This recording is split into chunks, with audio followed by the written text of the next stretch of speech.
What's up, everybody? Josh with R2 Performance, and we're here to do something a little bit different. Not your typical RB, 2J, or 13B. Today, we're diving into a Blueprint 383 stroker for Project Hulk. Specifically, we'll be working on the Holley Sniper EFI system, getting that installed, as well as the Holley Sniper Hyperspark system, basically replacing the MSD ignition that was on this engine setup to now be the Hyperspark. So check it out, follow along, and if you want to see more content like this, let us know. Otherwise, we'll get back to the good stuff. Stay tuned.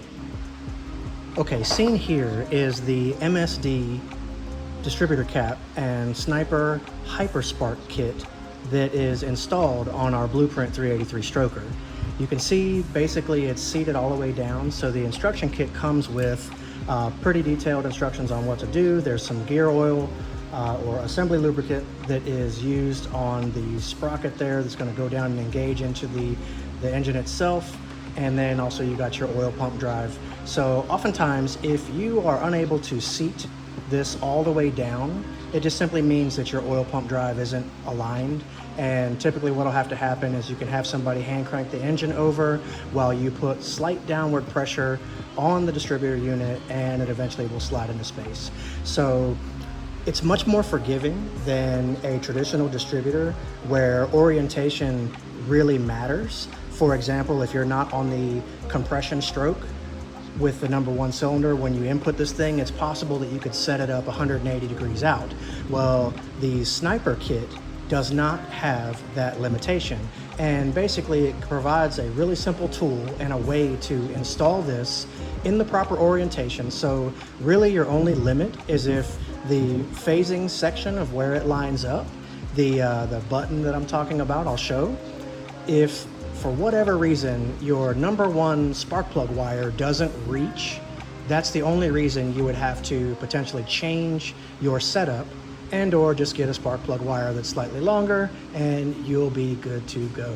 So follow along, I'll show you how this is going to work. And obviously, again, I already fitted it in there, but as you can see, it is not bolted in and orientation is not gonna matter. Okay, now that the distributor is fully down, you can't really see the mount so much from here, but it's not tight at all, so I have play in my housing. What I'm going to do now is loosen and remove the distributor cap. Set that to the side, it's not needed at this point. And then there's a tool that's provided in this kit that at first doesn't look like a tool. It looks like something that would be like packaging or something that was protecting this while it was in the box, but I can assure you this is a tool. So what's going to happen with this is you can see this cutout or compression shaped here matches this part on the rotor. Well, when I try to slide it down, you can see that it's not in alignment with this cap. So what you need to do is rotate the distributor housing until it drops in alignment with this. So pay note, there's like an extra little raised piece right here. There's a couple of roll pins on the other side as like an ID indicator. So it doesn't matter which way you spin this, but you can spin it, you know, until you see this thing drop flush. So once it's on flush, then your next step is going to be mark the number one cylinder. So with that, I take my marker. Now, whatever you want to use to mark this, again, it could be a single reference, but if you want to describe it or etch it or whatever, I mean, again, to each their own. But over here on the side of this, there's a little notch casted into this plastic where you're able to make your mark, and that signifies the number one cylinder on your distributor cap. So particularly of note, you want to make sure that your wire harness is going to be reachable. Included in your kit is the instructions and diagram, which are extremely helpful if you're not certain what you're doing. pay close attention, read your instructions multiple times, make sure you understand before you proceed to your next steps. So this is going to give you some basic information about proceeding. It's going to talk about, if you're working inside your vehicle, making sure that it's electrically safe, because you don't want to be making connections and shorting stuff out and burning it up before you get to burn up those streets.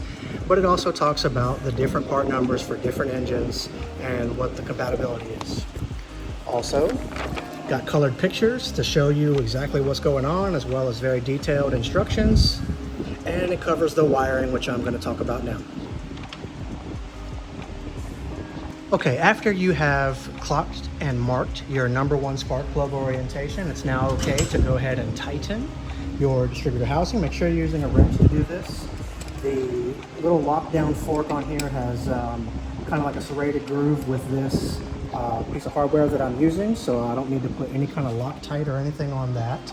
I just want to make sure that I'm tightening it snug enough that 1, it's not going to vibrate loose, and 2, cause me all kind of headache down the road for improper spark and adjustment just because the distributor happens to be moving.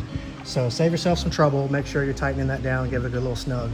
I probably, personal experience, wouldn't advise putting Loctite on something like that. Just in the event that you do need to make any other further adjustments, you don't want to have headaches trying to get your hardware loose. So again, we've marked it, we've used our cap so we can take this cap tool off, and we've locked the distributor down. We can go ahead and put our distributor cap on.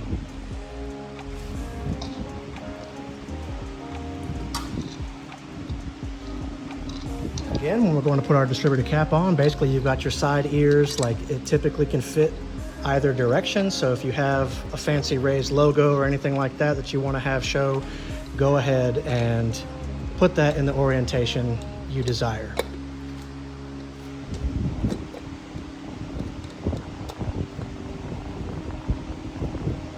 The kit does come with new hardware.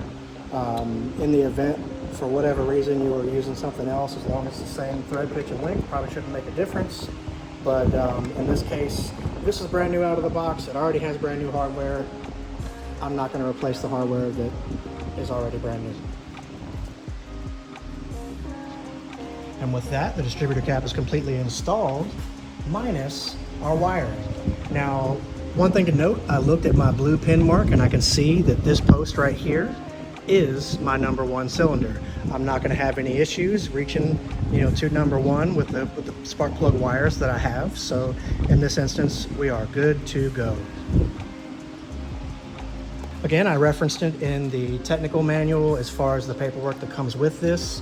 You've got this really nice weather pack sealed connector, and then you have a terminated pigtail and then a single pink wire that's coming off.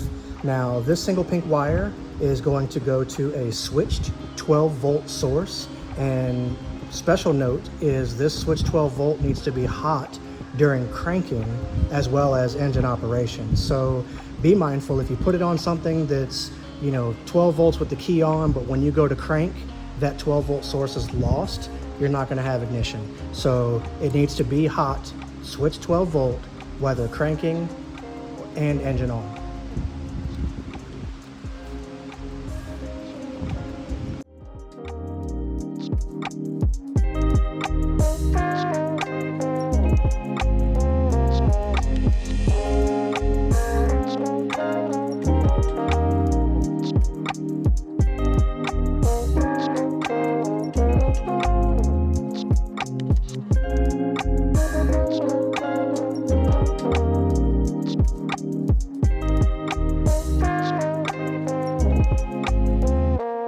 Roll that beautiful bean footage. Uh-oh.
Your new Holley Hyperspark system is going to come with a couple extra components to replace some of the old tired, worn out things. For example, the Hyperspark coil, as well as this brain module box here that's going to do some fancy things and take the magical pixies in and turn them into spicy unicorns, and you'll be making all the V8 hearse purrs.